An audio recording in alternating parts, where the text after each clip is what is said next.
Hi there, I'm Eldon. I'm a service tech here at Full Line Ag in Saskatoon, and today we are covering the armrest buttons and functions of the new C-Series RoGator. 9s, 11s, and 13s are all the same, so basically this covers them all. So I'll go through what the buttons represent and their function. This button here is your tank sump button. This button is your to turn your sprayer pump on.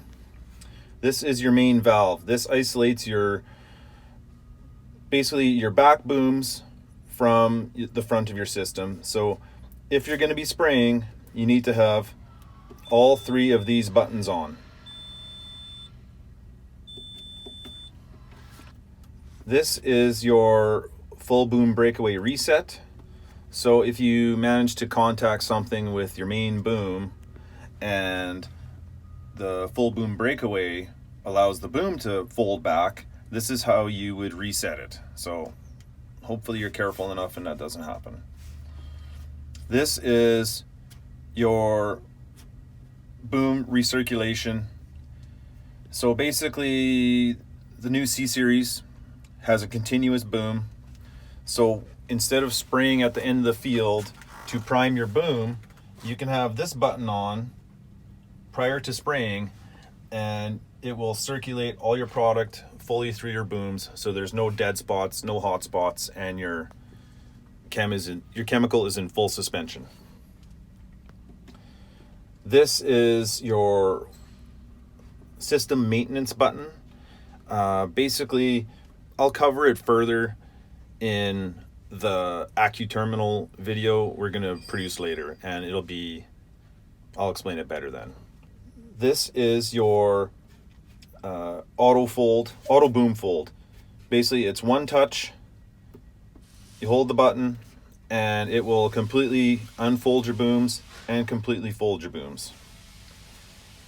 This is your agitation increase and decrease, and this is roll tarp, which isn't used in this application.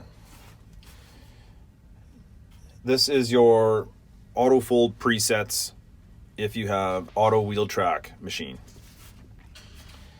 Park brake. This is road mode.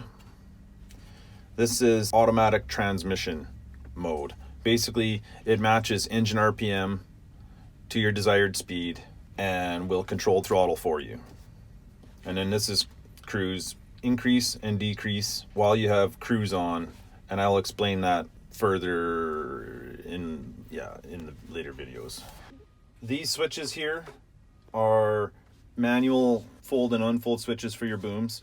So basically these two will unfold your tips and this will fold your tips, and then this is for the mains, unfold and fold up your main booms when you're not using your auto fold.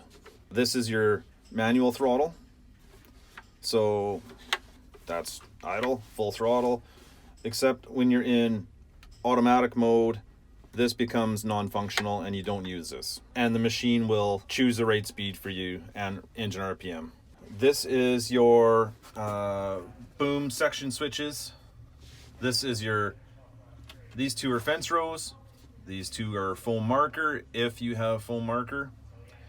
And this is basically your center, mains, and tips. Over here on our B post is basically our wheel track panel. This is front wheel track in and out, rear wheel track in and out, left side, right side. And there's some additional buttons. Auxiliary A and B is a location that you can put optional additional lights on if you would like to control them from here. And basically the boom lock isn't used on this machine. And this is the hydro handle, which is less like a hydro handle, more like a Fendt tractor. So basically under here you have a button. This is your enable button. Once you hit this button and move it forward, the machine will move forward. Hit this button again, move it backwards, the machine will move backwards. once you're moving forward, basically you can speed up and slow down without ever going into reverse. It works like dynamic braking when you're when you pull it backwards, and it will speed up the machine incrementally as you push it forward. Now I'll cover the functions of the buttons on here. This is what's going to engage your auto steer. This is your master apply or master switch for spraying. This is cruise 2, cruise 1. I'll cover in the AccuTerminal where you can preset those. And then this is basically boom controls. This is boom tips up. This is boom tips down. Left side, right side. This is your main hoist up and down. And these buttons are non-functional. This is to engage your headland management, which I don't know if I'll really cover because most people won't really use it. And this is to stop headland management. And basically that covers all the functions of the armrest.